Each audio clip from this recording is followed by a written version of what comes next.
tonight's episode of Beyond Focus TV. I'm Lydia Patel, and as always, I have a very special guest for you, Miriam Jean, who's a community advocate for women empowerment and literacy. She'll be with us for the next 30 minutes, so stay with us. You're watching Beyond Focus TV. Beyond Focus TV allows you to discuss contemporary topics affecting the Caribbean people on both a national and local level.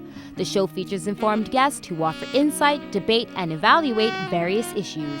Beyond Focus TV builds on the station's mission to provide useful information to the Caribbean people in New York and abroad. Beyond Focus TV, where our viewing audience can get educated, informed, and empowered. Welcome back. You're watching Beyond Focus TV. I'm Lydia Patel.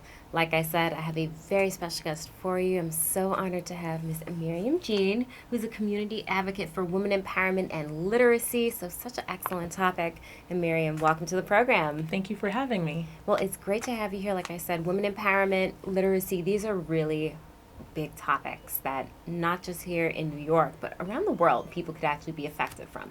Absolutely. Women make up a large part of the population. We're big numbers. We make up some big numbers. So I think it's important to take a time out to actually focus on what we're doing and how we could be affected. So before we get into all of that, though, let's talk about you. Who is Miriam Jean? Miriam Jean is an educator, a community empowerment advocate, a blogger, a witty banter at times, and a lover of anything involving supporting my culture, my Haitian culture, my community, and supporting my family and my friends. Absolutely. So that's great. So Haitian background, we actually Yes. do have a strong Haitian community we represent with the show. So that's awesome. But you also mentioned offline that you are an educator. Yes. I totally enjoy working with children. That's where my literacy thing kind of evolved from donating books and working in small group projects with children and partnering with local libraries that kind of emerged from my work. So then I kind of ended up having that evolve into a larger project that I wanted to continue outside of the classroom. That's great. So how would you say that really gave you a foundation working in the New York public system, which it's gotten a bad rap, but there's a lot of good. There's a lot of great people who've come out of the public school system. Definitely. I think that working with children, you have to be patient. You have to leave your problems at the door. You absolutely have to be someone that is selfless and thankless. It's not something that you do for glory. So I think it kind of taught me to hone in on my passion and my hobbies and things that come from the heart and not because I'm thinking about salary and money. Right. Exactly. And that's something really true when you think about it at the end of the day, especially in the public school system. You have to really go deep and look into the heart and let that be your driving force. Because other than that, you're kind of going to get lost in Yeah, it. absolutely. So women empowerment. Let's talk about that. You just lit up. You literally got a glow on your face when I just said the word women empowerment. So obviously something means a lot to you. How do you define it?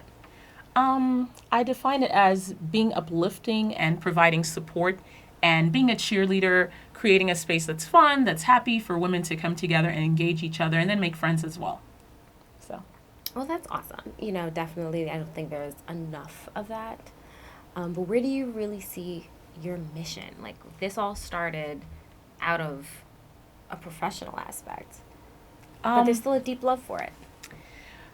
It started as a professional thing, but I feel like it's also something that I've always done. Like growing up as a young girl in my community, being one of 6 children, I was always practicing like being the manager and the navigator of everyone and also redirecting my own siblings.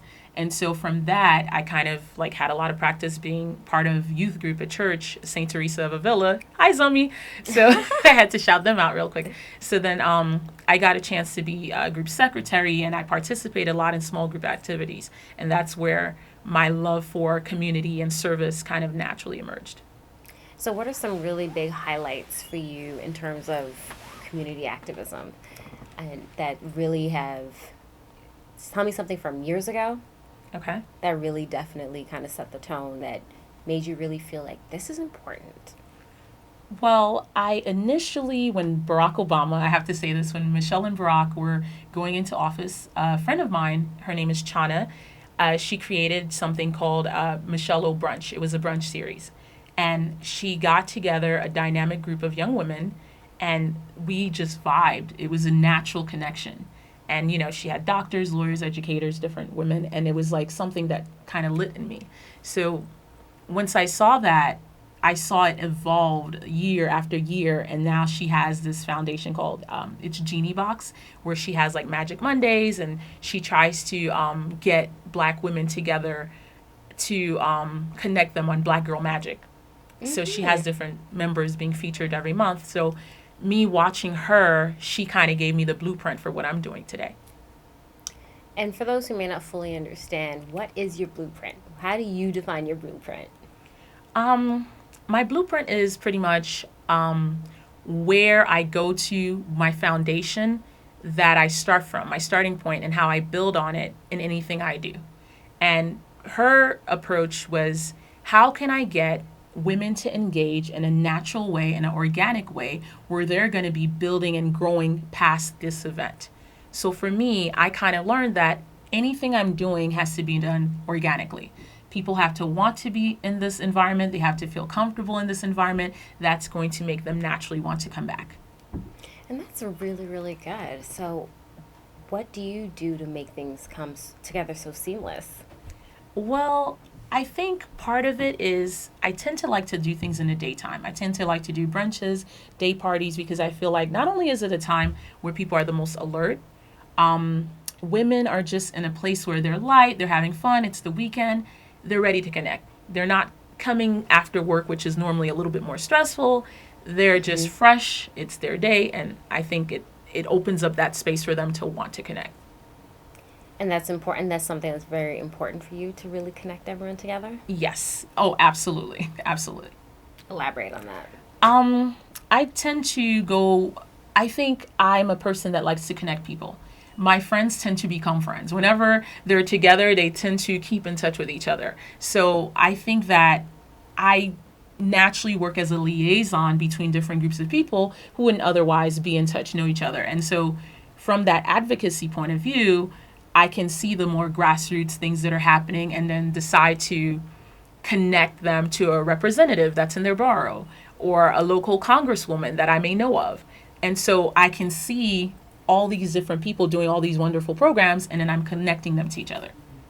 And that's exactly what this is all about. Definitely moving things forward in such a positive way. 2010, the earthquake, you had mentioned something offline. Yes. Share that with us. Wow. Well, the earthquake that hit Haiti was really hard on me because I was born there. And so it was hard to watch everyone just struggling with what they were going to do. And again, I saw a lot of women at the epicenter. One of the girls that was at the epicenter, her name is Carrie Pink.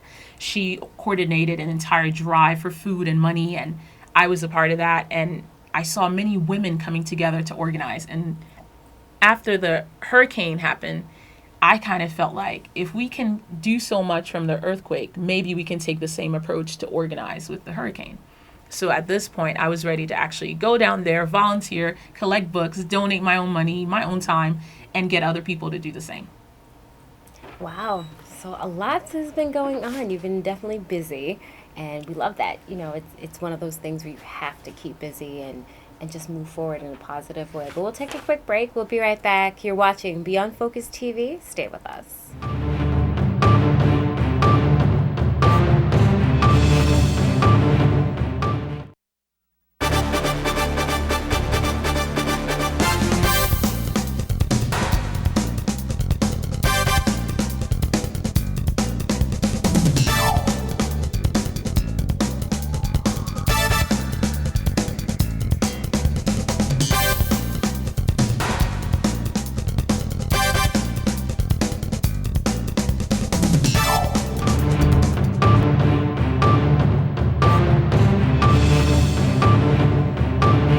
Welcome back. You're watching Beyond Focus TV. I'm Lydia Patel, sitting here with Myriam Jean. So, Myriam, we're saying a lot of big things you're doing in the community. And it's not just in New York. Your work has actually gone international. Yes. When you kind of think of that, how does that make you feel to know that you've actually left your mark in Haiti, that you went back, helped, and this has been a community that's, definitely went through hardship and suffering, But because of the big demand here, a lot of people have tried to help out. So you're just one small part of the bigger picture. But how do you try to extend that now that it's no longer in the media and in the forefront of what's important? Haiti still has some issues to go through. I think something I found is that what I've struggled with is that Haiti has so many NGOs and so many people trying to duplicate what other people are already doing. So sometimes I feel as though, how can I contribute? How can I be of service and help without duplicating someone else's efforts? Or, there's a lot of that. And for me, I try to bring what I know and what I'm passionate about, which is teaching, which is educating. So it wasn't enough for me to go down there with my school or with my family. I want to do more. So I'm like, okay, what can I do to connect to local educators, to connect to local students, to bring what we have here down there? So that's where I'm looking to expand. Wow. So that's really good. So what do you think is really needed? If you were to define maybe 3 or 4 things, what do you think are some of the issues that still are present but could still be worked on? One of the things that I feel that are going on in Haiti is the seismic lack of literacy. I feel like that would have to be tackled in the most massive way possible. And then another thing is, of course, agriculture. That's something that needs a complete overhaul. Like, we need food. It's just a basic necessity. So I think with agriculture, with education, that can revolutionize just the way people go about their day. Their basic needs are taken care of. They know how to read and write. They can communicate. And so that's something that I feel like if we can get those things out of the way, it's kind of allows people to think about the next thing.